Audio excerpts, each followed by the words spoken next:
Azerbaycan Kars Başkonsolosu Sayın Zamin Aliyev'i arz ederim.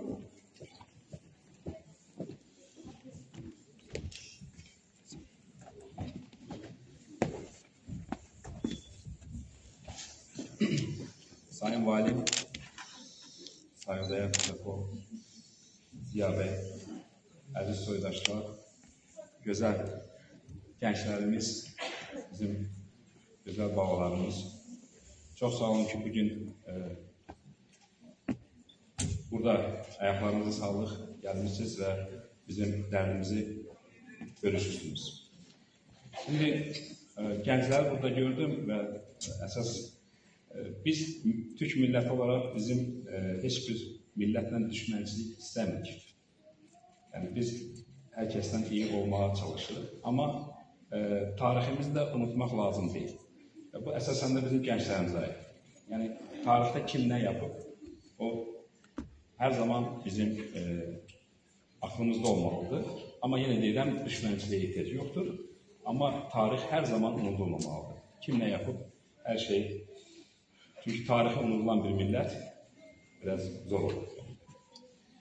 Bugün Azerbaycan, neymiş Azerbaycan? Bütün dünya tarihinin en korkunç sayfalarından olan Xocalı soykırımı anmak için toplanmışıq. Həmin soykırımdan 33 yıl geçmiştir. 1992 yılın Şubatın 25'inden 26'sına geçen gece yani soyuq, anlatım size Kars'ta olan soyuq, bak bugün Kars'ta olan soyuq.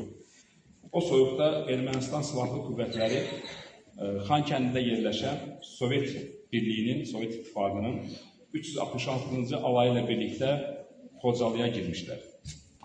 Və bu əskeri salgın sırasında Xocalıya ağır askeri təchizatla yapılan şiddetli bombardıman sonucu şehir yerle bir edildi ve sivil halk acımasızcasına katledildi. 106 kadın, 63 çocuk, 70 yaşlı olmakla 613 kişi sadece Azerbaycanlı oldukları için akıl almaz bir vahşetle öldürüldü. 2 kişi ağır yaralandı, 1275 kişi rehin alındı. O rehin alınanlardan bugüne kadar talihi belli olmayan kişilerimiz var bizim. Yani neredeler, öldüler mi, kaldılar mı haberimiz yok. Ve düşünün, şimdi bizim ana babalarımız o zaman Xocalı'da kucaklarında 1 aylık, 2 aylık, 3 aylık, 2 yaşlı, zaten filmde de görünür, çocuklarla bir yere ayak yalın Xocalı'dan kaçmışlar.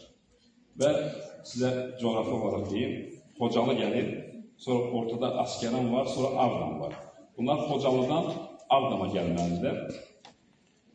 Ermənilər onları kandırmışlar ve bir tepeye getirmişler. O tepede çok kişimizi, çok yaşlılarımızı, çocuklarımızı orada katletmişler.